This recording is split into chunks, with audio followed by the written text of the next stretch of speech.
Good morning once again. I would like to thank the EPRC for this invitation for the Ministry of Gender, Labour and Social Development. I think you all know that this season is a very busy season for the ministry. Last week we were busy with the Women's Day. Now we have this international meeting, the Commission on the Status of Women. That's where most of the leaders in the ministry are, because they are supposed to represent our country.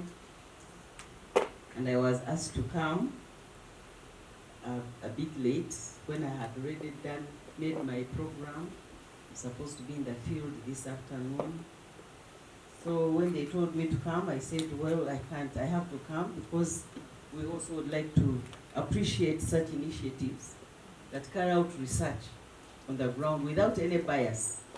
They do research, they find out what is exactly happening, and it is that kind of information that helps us to mold or make guidelines or change in our methods of work, or sometimes strengthen what we are doing. So it's a big opportunity to us as a ministry to work together with EPRC, because they would help us. They will tell us exactly what's happening, and either as a government, we try to see how we can change the way we work, because the mandate of the ministry is very clear.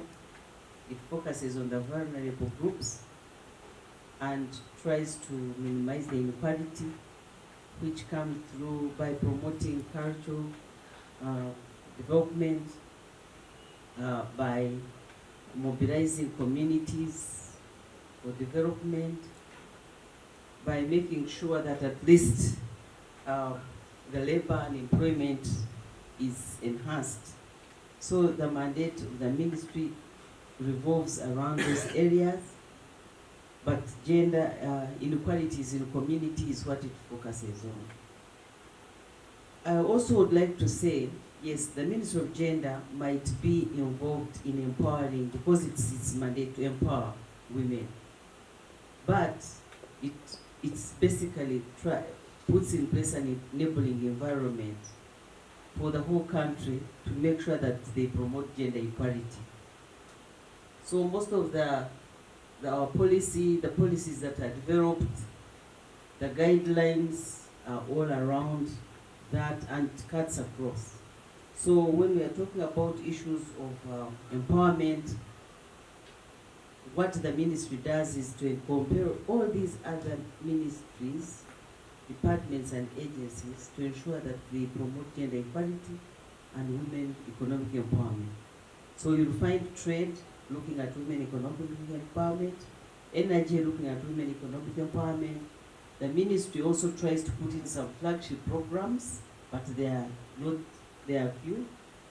They are not, women economic empowerment is really not a central, is not a monopoly of the Ministry of Gender, Labour and Social Development.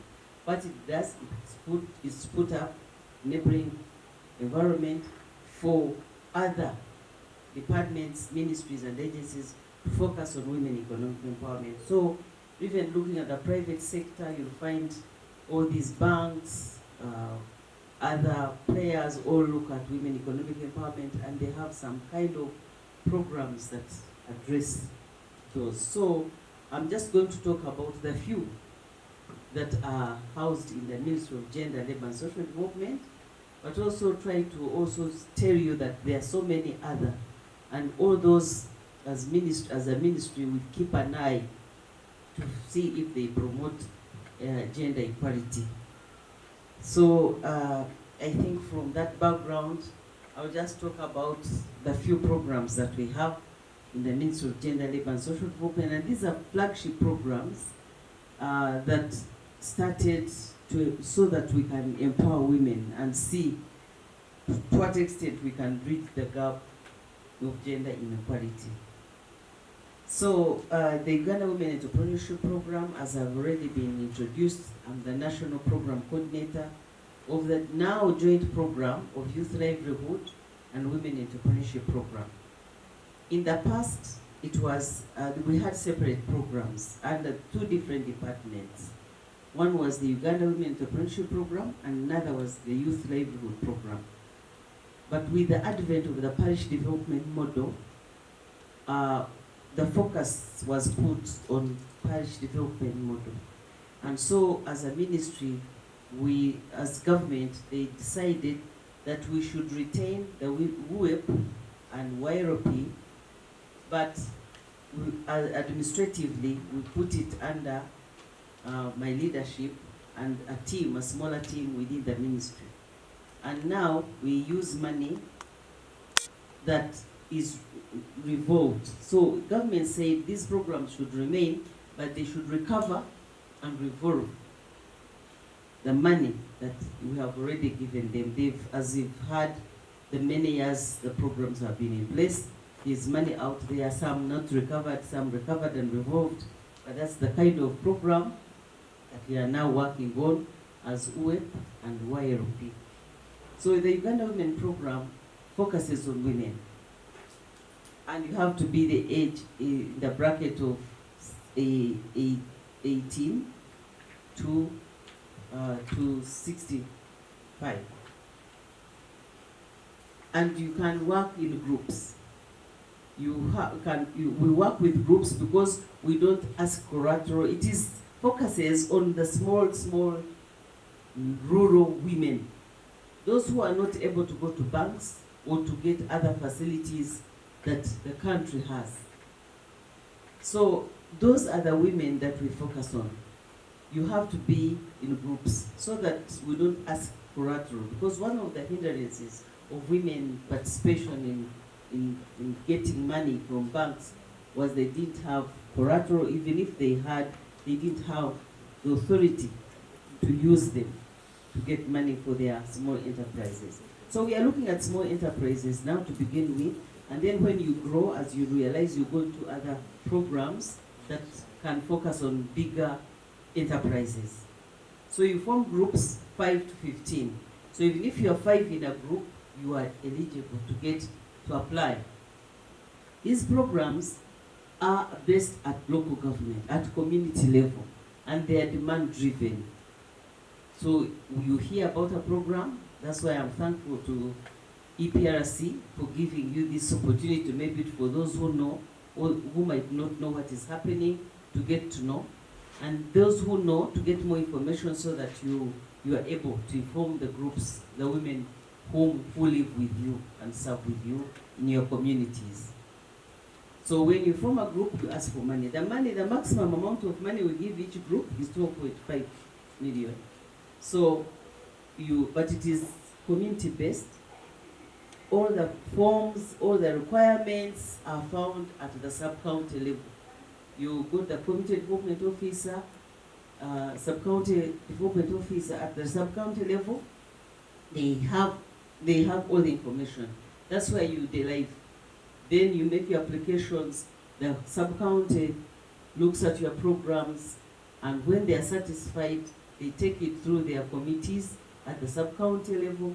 From there, they send it to the district.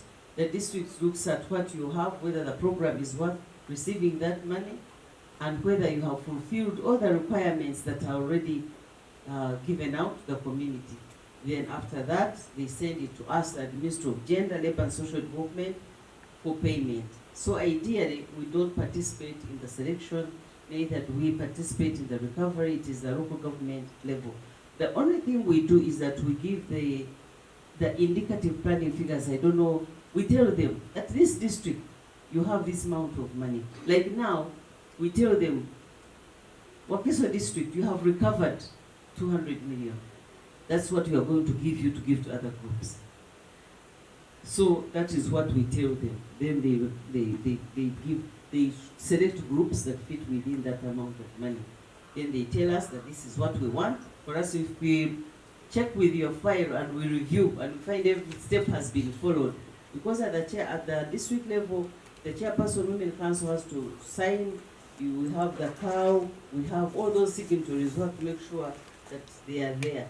Then we give you the money. So that is the process. The same applies to the youth livelihood, which is from the youth from 18 to 30, so they also go through that same process, and we avail them money. However, this money is a revolving fund. You are supposed to use it for 3 years, and within 3 years return it. So when you return, then we give to another group. So that is one program. But when I'll be talking about the challenges, I'll tell you what some of the challenges we are facing with these funds. So that is one fund. And then another issue that they wanted me to also explain a bit, but in case you have questions, please note them down. I'm available to fill in the gaps because I'm trying to summarize. There is no interest on this fund. It is only a service fee. In the first year, if your group gets 10 million, you use 10 million. If you can pay it back, you pay it back with no service fee. If you go to second year, you pay with a service fee of 5%. If you go to the third year, you pay a service fee of 5%. However, after 3 years, we should have paid back our money so that we are able to revolve it to another group. Then the issue, they also asked me to talk about PDM a bit.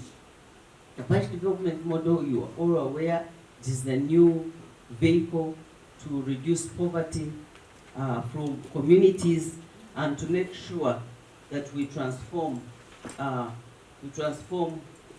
social and economic status of this country. So this PDM is the money that is set. It focuses on agricultural value chain. So if you have any business within the agricultural value chain, that is right from inputs to production to selling to marketing to storage to value addition, any that is in the agricultural value chain, you get money from PDM. And 30% of the money that goes to the parish level is specifically reserved for women. Another 30 is it for youth. So even we have women, girls who are youth. So it is money that we make sure as a ministry to make sure that at least we ask government to reserve as an affirmative action, so that we don't give excuses that when we ask the men overpower us. Now that percentage is purely reserved for us women, and we can access it.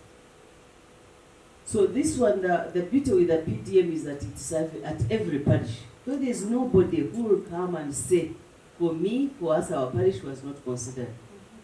Remember, YLP web is demand driven. So we have discovered in some districts where a sub-county is active, they can bring files, many files, and you don't find other sub-counties that are a bit laid back, you don't find applications. So there was that complaint that how come when, for instance, a study can be done by EPRC, they can easily show you that there is inequality in the spread of the beneficiaries of YLP and WEF. Why? Because it is demand driven. So those who don't know might not ask for that money. So, but now with PDM, every parish has money, and that money, 30% purely reserved for women. So there is money for enterprises and enterprise development that is out there. So that is, those are some of the enterprises I'll talk about. Then there is also, we have other in the ministry, we have as disability grant, you've heard, that grant is to help the disabled people who have been marginalized, even among the marginalized. As far as enterprise development is concerned, there is a grant for them. They also get some money for that. There is that one for the elderly. There's some grant. But you know, when I talk about this, these are small grants. Sometimes you may say, I don't, because this is small money, it's not too much. So you might find few people have benefited. In a district, maybe 3 groups of the elderly have only benefited. So by the time everyone benefits, it's a bit tricky. So sometimes that's why we haven't received. It's not that too much that everyone would receive. But those are some of the measures we put in place as a ministry to make sure that at least women access. Then, of course, as they've said, there is this new World Bank program of GROW. That one is for people who are established already, who are in medium and large scale, women who in business, like some of you, if you are in business and you need like money, it's a loan as well, most of it is a loan of like 200 million, 300 million, there is a possibility that you can get, make application and get from Grow, so that you grow your business to be able to export and to enlarge. So those are some of the programs that really directly we work with, but there are so many. There's a lot in Stanbic Bank, there's a lot in Centenary Bank, there's a lot. Most of these banks now have got some component of softer loan for women.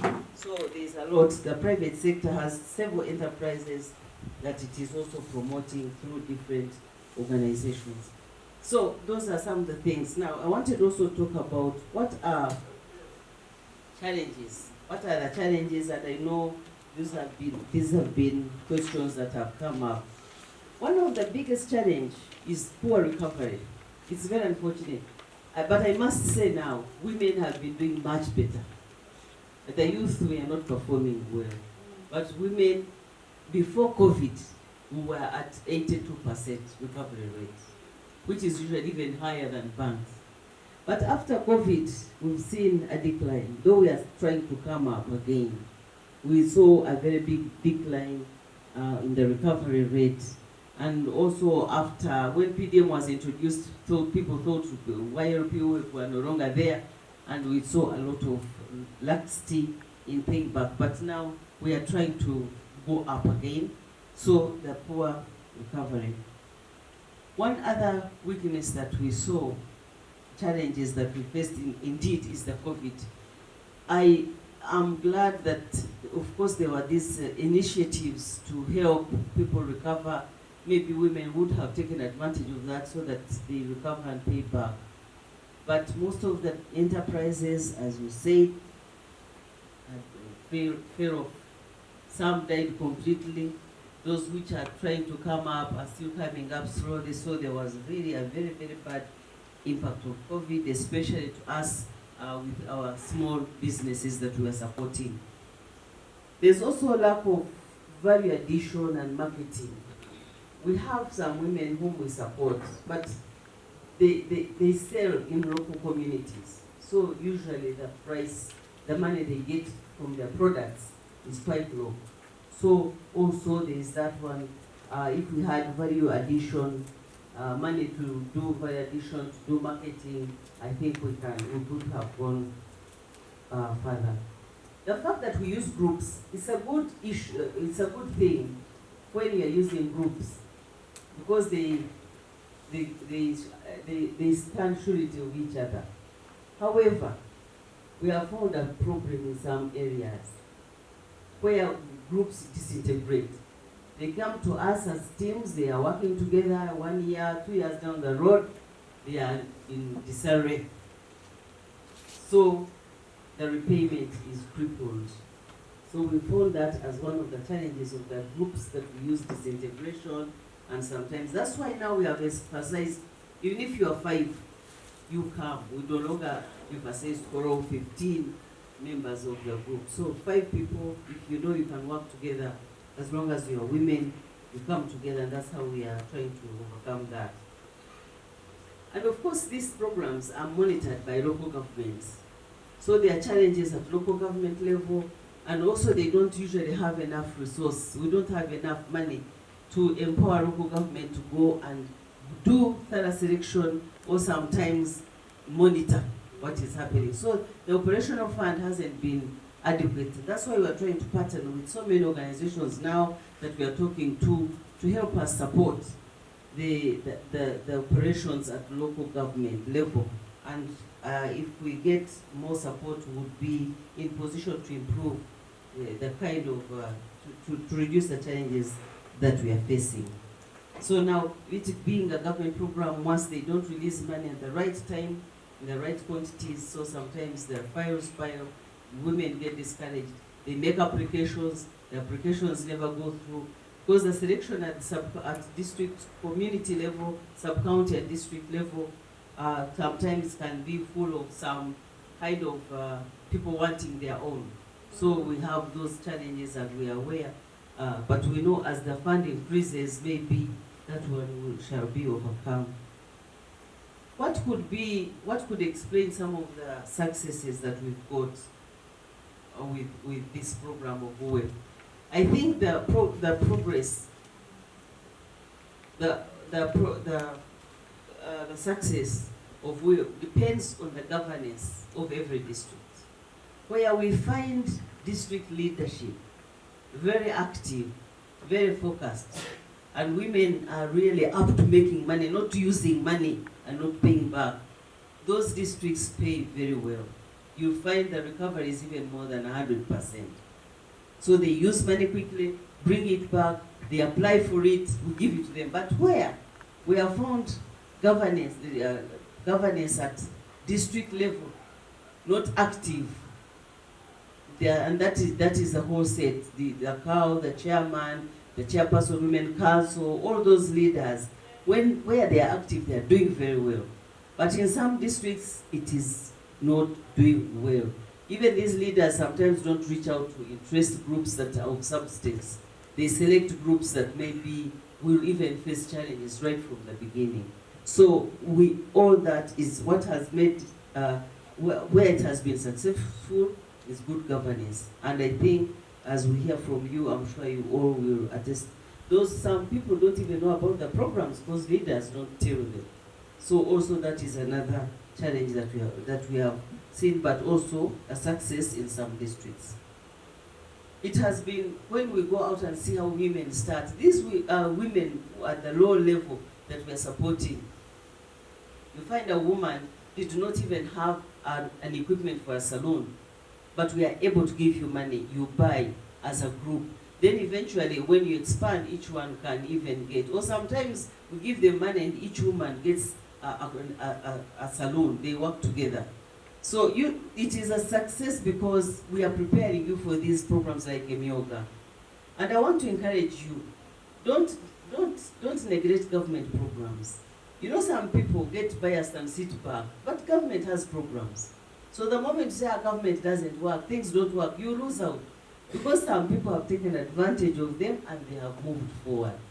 Like Emyoga program, they will say we want people who are association of saloon people who have saloons. So for us, our success is that we help you to start. So we are preparing you for Emyoga. We are preparing you even for PDM, so that at least you will have known how to use money and pay back. We are preparing you for GROW. This program is for people who already have enterprises. They are not going to focus on these rural women who have not started.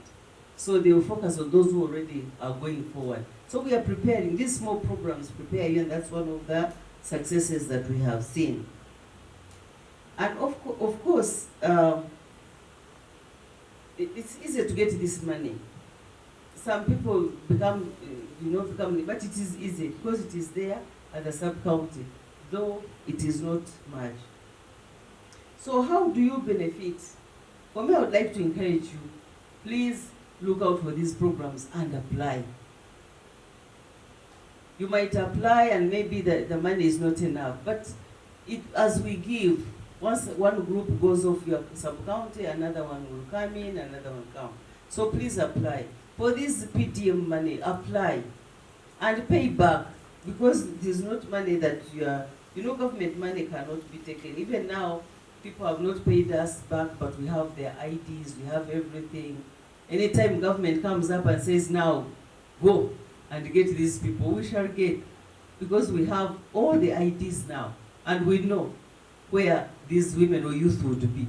So please make sure that you pay back these programs. Get money and pay back. But pay back when you have made money, not just pay back when you are just for fulfilling the requirements. Let us first use that money and make sure you use it for business. So you can benefit if you are interested. You form groups. You go to your sub-county level, because that's where the forms are.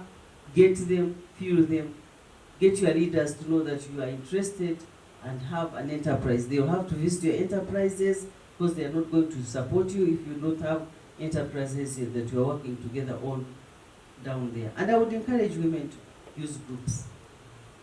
Groups help us. We all know what we go through. Once you get money as an individual, your spouse can easily take that money from you. But once it is money for a group, there is a way usually it is protected. So that's why we encourage women, try to work in groups as much as you can until you have reached a level where you know that you can stand and keep your money against any other person that might come to take that money from you, either your husband, your children, or whoever your relative, if you are strong enough. But the moment you feel you still are lacking, please try to use groups, and I think it will help you greatly. So I would really encourage you. These programs are there. Take advantage of them. And then also rely on our findings from EPRC. Tell us what has worked, what has not worked. Indeed, why are women not getting that kind of... If the guidelines and regulations are too stringent, then such research organizations should tell us that what you have put in place will not help women. We have also been changing the guidelines over time. For instance, of UWEP, we've changed. We used to send money from the ministry to the district to be given to women groups. But we found that had a problem, because sometimes the money wouldn't reach us in the same amount that we had sent. So we decided now, when we get money, we send directly to your groups. But also put an instruction that don't get that money from your bank before the district trains you. Because the district will train you on how you are going to do your enterprises, and then you can go to the bank and withdraw that money and use the enterprise that you have agreed on with the district. So those are some of the changes that we have made. We also made sure that we came to saying 5 people in a group, because we have realized groups tend to disintegrate.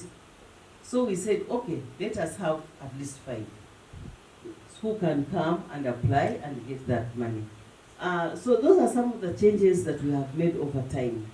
And also saying it is 3 years, please feel free to pay within 3 years. Yeah, because we want you to make sure that you will have benefited something before you pay back that money. So all these changes come through such researches that are made and the information that we gather when we go to the ground to do our technical backstopping, or sometimes to verify the groups. We get there that kind of information and we use it. So programs are there. We are going to know. Unfortunately, if it had been told earlier, I would have remained behind to hear the findings, but I'm going to read about them.